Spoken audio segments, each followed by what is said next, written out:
Hello and welcome to my channel. This is my first time trying to record a video with a voiceover. Usually I just talk in person when I'm giving these, but because I'm posting it online, I'm going to try to explain what's happening. So I've started with a setup that has an 8 by 10 inch canvas panel, and I have a palette, that's palette paper, and I bought a ream of about 2,000 of these so that I can just use them and throw them out instead of having to try to scrape them off or clean them. And I've got a plastic palette knife because that's what I use with my students. I've got cadmium red hue, and it's important to get hue rather than cadmium red so that it doesn't actually have the heavy metal cadmium in it. I have titanium white, and I believe that's French ultramarine, and I have brown on there, and then I have some different bits of cold wax medium.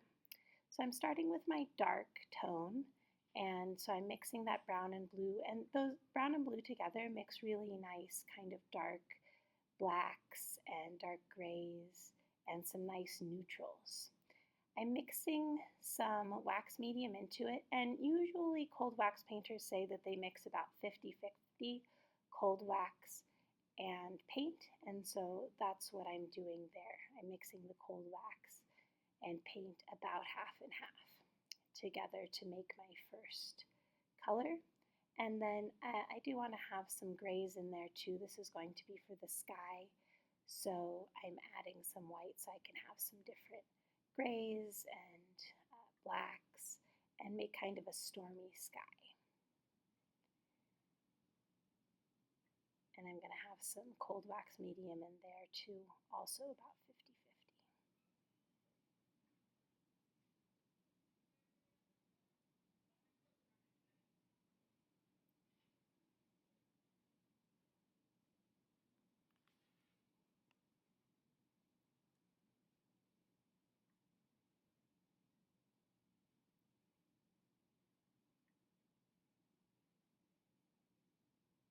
I'm starting to add that to the panel, and it's good to start on kind of the edge so that you're able to drag it over the panel. So I'm adding a couple of different tones to the edge of that, and then that's a silicone scraper that I bought. It's a little bit flimsy. I don't love that one too much, but it was pretty cheap, so it was easy to get for a class set for about $5 or so. And silicone scrapers in general do a really nice job of being able to blend the wax together. I have another one that I like a little bit better, and if you spend a little bit more money, you can get some nicer ones. But since this was class supplies, I was using the slightly less expensive one.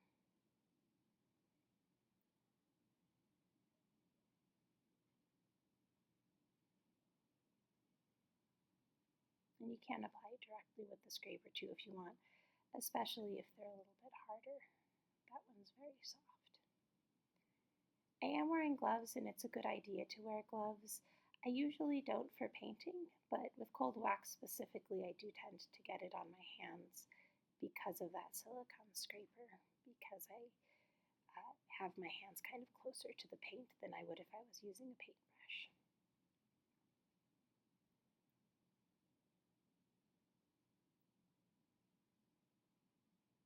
I'm not extremely experienced in oil and cold wax, so I'm still kind of trying to figure out how to make it work the best.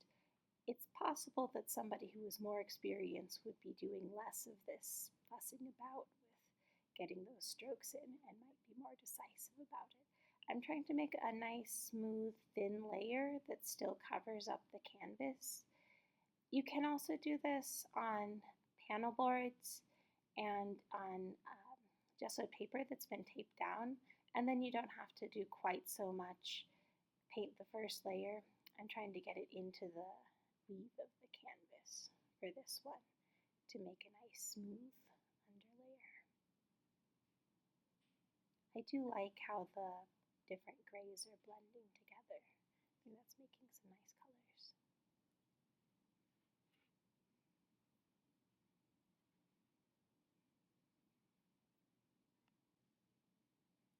I'm speeding this section up a little bit because I'm just doing more of that same, mixing some different neutrals, adding some wax to them, adding them to the canvas so that I can get that top part that's going to be a stormy sky. I think if I was going to do one like this again, I might actually add even more sky. I really like the paintings that have a lot of that stormy sky in them, and I'm working on trying to figure out how to do that a little bit better.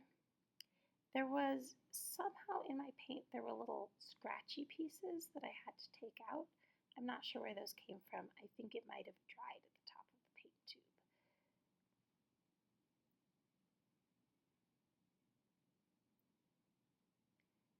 So now I've switched and I'm thinking about the kind of red rock area near Jemez. And so I'm blending together some earthy reds, so some red and brown, some oranges, to try to make those red rocks.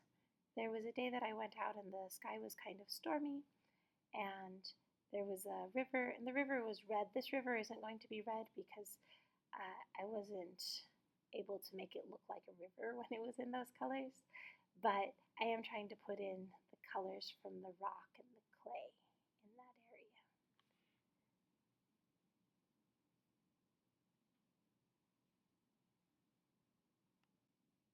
And here I'm just going to do the same thing on the bottom that I did on the top to get a nice smooth bottom layer. I'm putting it on the very bottom of my canvas and spreading it upwards with that silicone squeegee and getting a couple of different colors in there.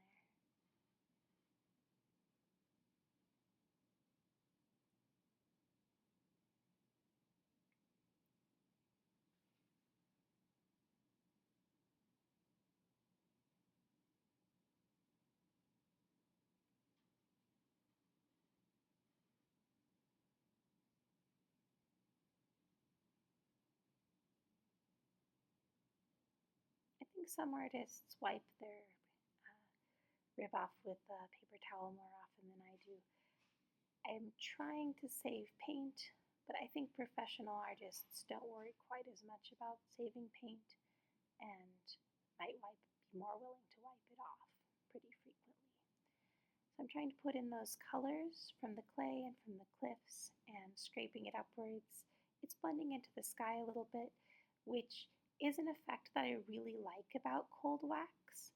I'm in New Mexico, and so we tend to have a lot crisper, clearer skies. A lot of the artists that I follow are from places with a little bit kind of mistier atmospherics. And when I was living places that did have kind of more mist and more fog, I do think that this method would work really, really well on that. And I'm still trying to figure out how to make it work a little bit better with the kind of more defined skies and cliffs. There are New Mexican artists who work in this medium, although the ones that I've seen so far have tended to be less representational than I prefer, a little bit more abstract. And I like some of the abstract pieces, but personally, I have trouble figuring out what to do next if I'm working just strictly abstract without some kind of idea of the place that I'm thinking about. So at this point, I have kind of a medium sky and a medium ground, and it's not great to have two medium tones. It's better to have one dark and one light.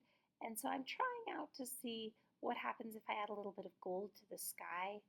The skies have had a lot of gold in them lately, and I've been really enjoying seeing the kind of gold and gray skies that the storms have been bringing in. And so I'm seeing what happens if I add a little bit of that light gold to the horizon and darken up the top a little bit.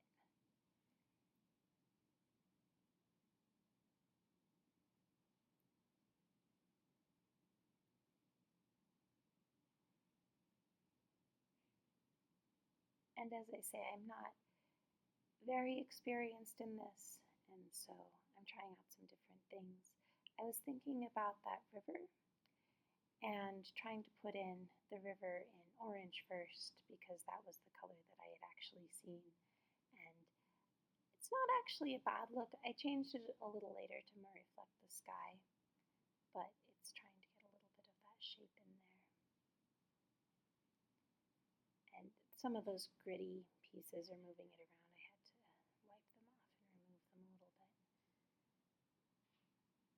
It's nice when the wax mixture stays really nice and smooth for that scraping effect.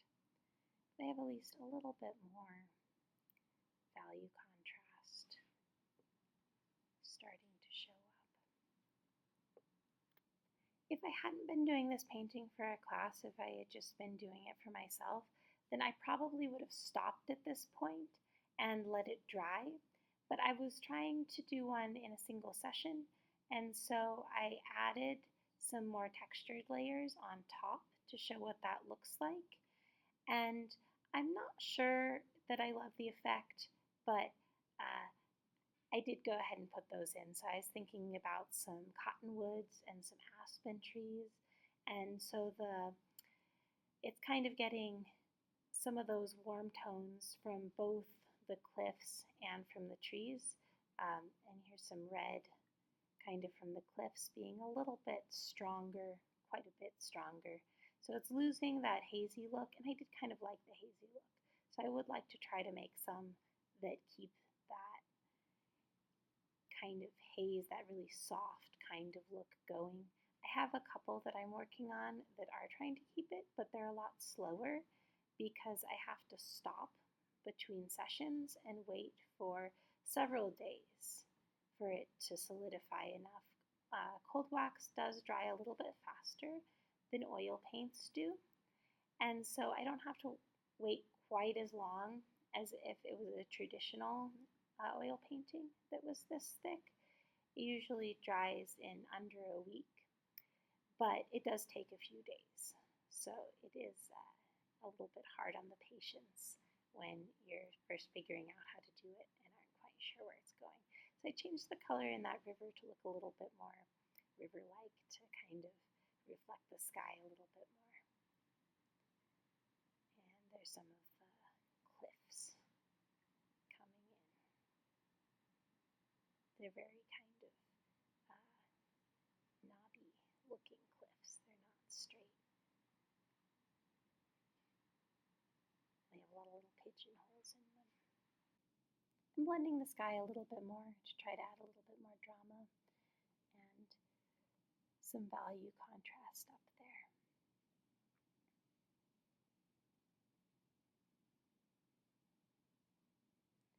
And there's some of the golds. They don't have a lot of contrast with the cliff colors, and I might come back in later and add some browns as well to try to kind of tone them down a little bit. I think that they came out maybe too bright. They are very, very bright, but I kind of like the paintings that have a little bit more neutral in them and a little bit lower saturation. And so I might come back later after this painting has set a little bit and try to do a glaze that brings that brightness down in some of those places. And I've been seeing a lot of paintings that I like that have a very, very strong horizon line, but I personally am not comfortable with that yet. So I'd put a little tree in there to kind of break up the horizon line because that's what I'm used to.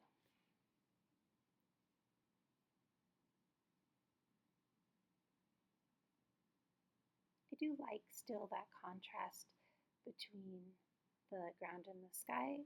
I like the sky a little bit more, but it does make kind of a nice contrast with that dark sky.